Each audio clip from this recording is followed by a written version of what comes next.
What's up with it, guys? How you guys doing? We're about to check out this video. 7 nations ditch U.S. for Canada after Trump tariffs. U.S. jobs and manufacturing collapse. Let's see what they're talking about and if they have some facts. This is today. Not today, but the show today.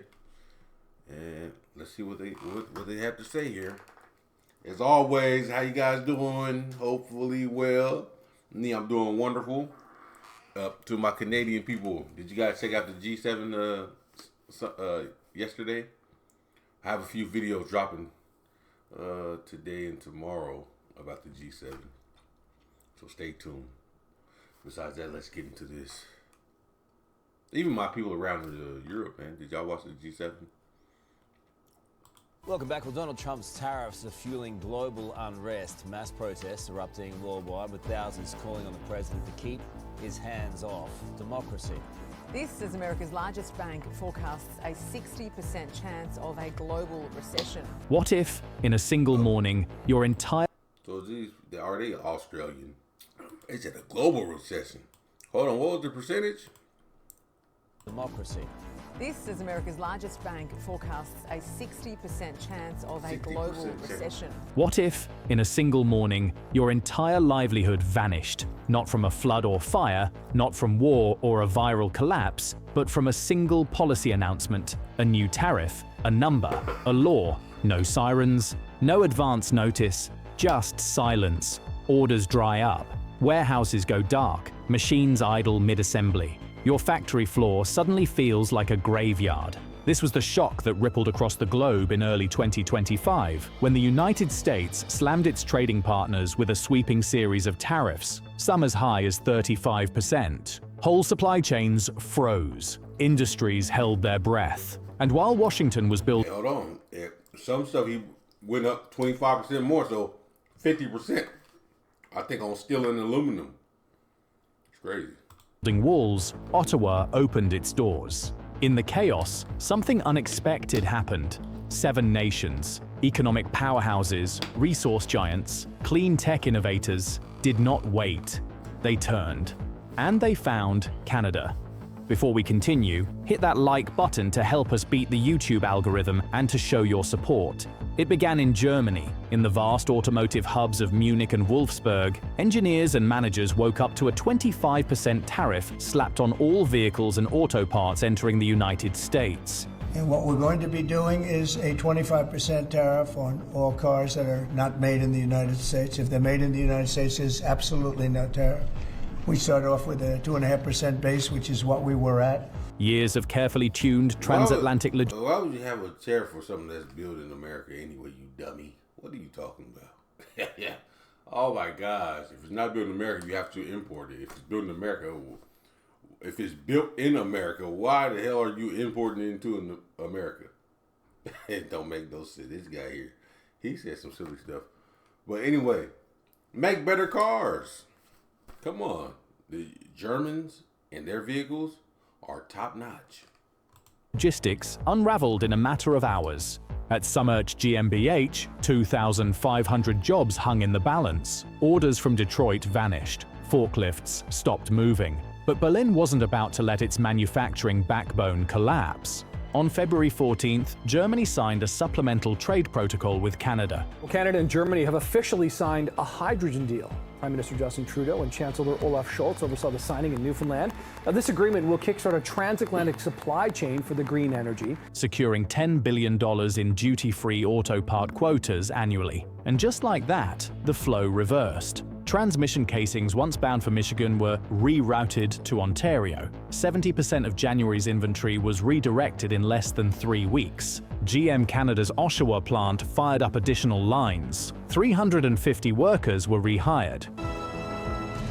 Tonight, General Motors has announced it will lay off more than 1,300 employees in Michigan. Good evening, I'm Ann Emmerich. And I'm David Andrews. The layoffs are coming to GM's Orion Assembly Plant and the Lansing Grand River Assembly Plant. That's where we find News 10's Jordan Burrell tonight. And Jordan, explain why these local workers will start the new year out of a job.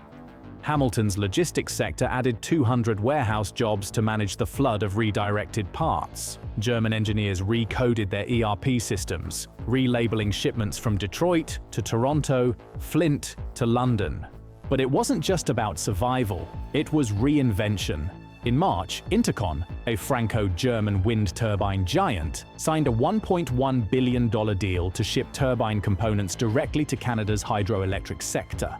Quebec's assembly yards began filling with nacelles stamped "Made in Germany." Workers in Ontario loaded trucks to Windsor as German wind modules arrived by the ton. Bavarian technicians ran new simulations, new logistics chains, new contracts. By April, what began as a disaster had become a strategy, reshaping the very definition of trade routes between Europe and North America. Further north, Denmark faced its own reckoning. In Esbjerg, the coastal wind capital of Scandinavia, turbine blades sat idle, some as long as jetliners. A brutal 30% tariff from the US had cancelled orders in a flash. Managers scrambled, projects were frozen, crews prepared for furloughs. But then came Canada. By April 1st, a green technology pact worth $1.5 billion was finalized. Denmark rerouted its entire renewable energy export network to Canada. Turbine blades bound for Arizona were redirected to Nova Scotia. Solar modules meant for Florida went instead to Saskatchewan. That same week, 150 Danish engineers boarded flights to Halifax and Regina. In industrial parks across Nova Scotia, 200 local workers were trained to install and maintain imported turbine equipment. In Saskatchewan, logistics centers doubled shifts to keep up. Back in Aalborg, CNC machines were reprogrammed. Quality checks were adjusted for Canadian grid specs. Solar PV panels began shipping directly into Toronto.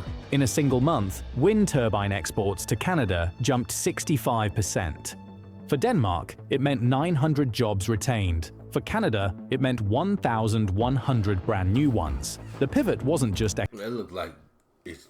Man, listen. More jobs, more income. It's going to help the Canadian economy. While America, on the other hand, laid off 1,300 people from GM. Just hurting the American economy. You know, less jobs. This, man. Economic, it was electric. Thousands of miles away in South Korea, the silence inside Ulsan's battery gigafactories was deafening. A 20% US tariff had severed their ties to California. Pallets of lithium-ion modules stood still. Managers stared at spreadsheets packed with red ink. But Seoul didn't pause. It redirected. On March 20th, LG Chem and Samsung SDI inked a $1.7 billion deal with Northvolt Canada. 500,000 battery modules were assigned new destinations: Windsor, London, Hamilton. Packing crews worked double shifts. Labels that once read Los Angeles now read Ontario. By mid-May, 2 Canadian facilities each added 350 technicians trained in the precision assembly of Korean battery packs.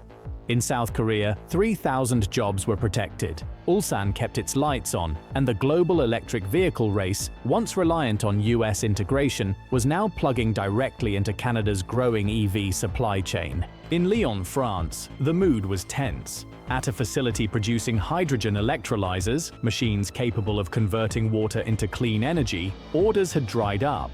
A 30% US tariff had brought production to a halt. Hundreds of millions in deals were gone overnight. But France moved quickly. By April 3rd, it had signed a $1.2 billion hydrogen infrastructure pact with Canada. $800 million in electrolyzers were set to flow into Quebec and Ontario. At the same time, a turbine manufacturer in the Paris region committed $400 million worth of wind systems to a Nova Scotia coastal project. In the weeks that followed, 250 French engineers flew to Montreal and Toronto. Factory acceptance tests were held in collaboration with Canadian energy firms. Meanwhile, 180 Canadian workers enrolled in fast-track training at the Université de Montréal, mastering French energy assembly protocols. The partnership preserved 1,000 French jobs. It created 850 in Canada. But in Lyon, some welding stations did go dark. One supplier laid off 150 staff. In Lyon. after shifting contracts to Canada. A new order had emerged, rewarding agility, punishing inflexibility. Half a world away in Australia's Pilbara, iron ore trains screamed through red deserts toward the coast, only to hit a wall. A sudden 30% US tariff on raw minerals stunned the export sector. Shipments stalled. Mines went quiet. But Australia was already drafting its exit plan. By April 20th, the Northern Stars Initiative was signed, a $3.5 billion minerals pact with Canada. Trains that once dumped ore into ships bound for California now pointed toward Vancouver and Thunder Bay. Canadian ports added 400 workers. Ontario steel mills upgraded blast furnaces to process higher-grade Australian ore, boosting output by 18% by mid-May. Australia's lithium sector followed fast. A joint venture with a Canadian electric bus maker rerouted battery-grade lithium carbonate to Welland, Ontario. 2,100 Australian mining jobs were saved. Smaller contractors took hits, but the core survived.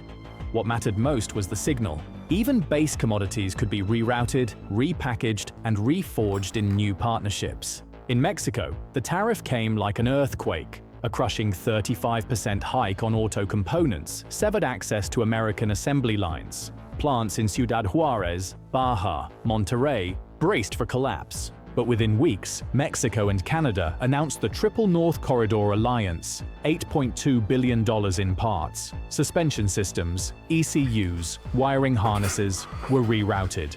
Ontario's auto centers exploded with activity. Brampton's logistics hubs expanded.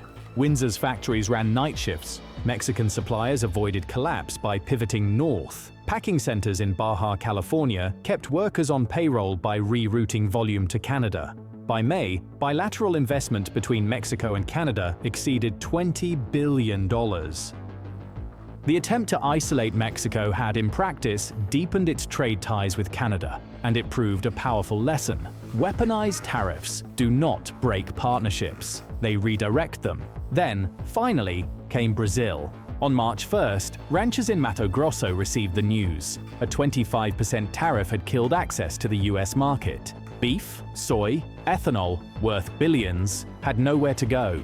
The fear was immediate. Some projected a 30% revenue collapse. Others feared a mass wave of layoffs. But on March 28th, Brazil struck back. A $2 billion trade deal with Canada rerouted beef to Alberta and Manitoba, soy to Winnipeg and Saskatoon, and ethanol to Quebec. Agricultural leaders in São Paulo and Brasilia reorganized routes. 150 ranches began exporting cattle to Toronto area slaughterhouses. 5,000 ranch jobs were saved. Soy producers outside Londrina secured credit lines from BNDES to expand output, adding hundreds of thousands in revenue per farm.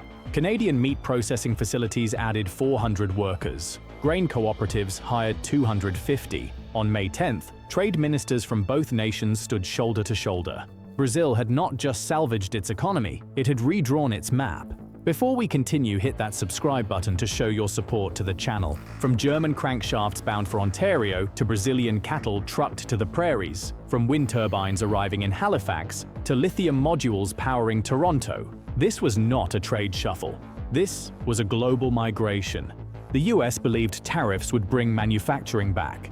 Instead, they exported trust, and Canada was ready. While Washington drew lines, Ottawa offered lifelines. While American plants went quiet, Canadian ports lit up. While US suppliers scrambled, Canadian companies expanded shifts, hired fast, and built new alliances.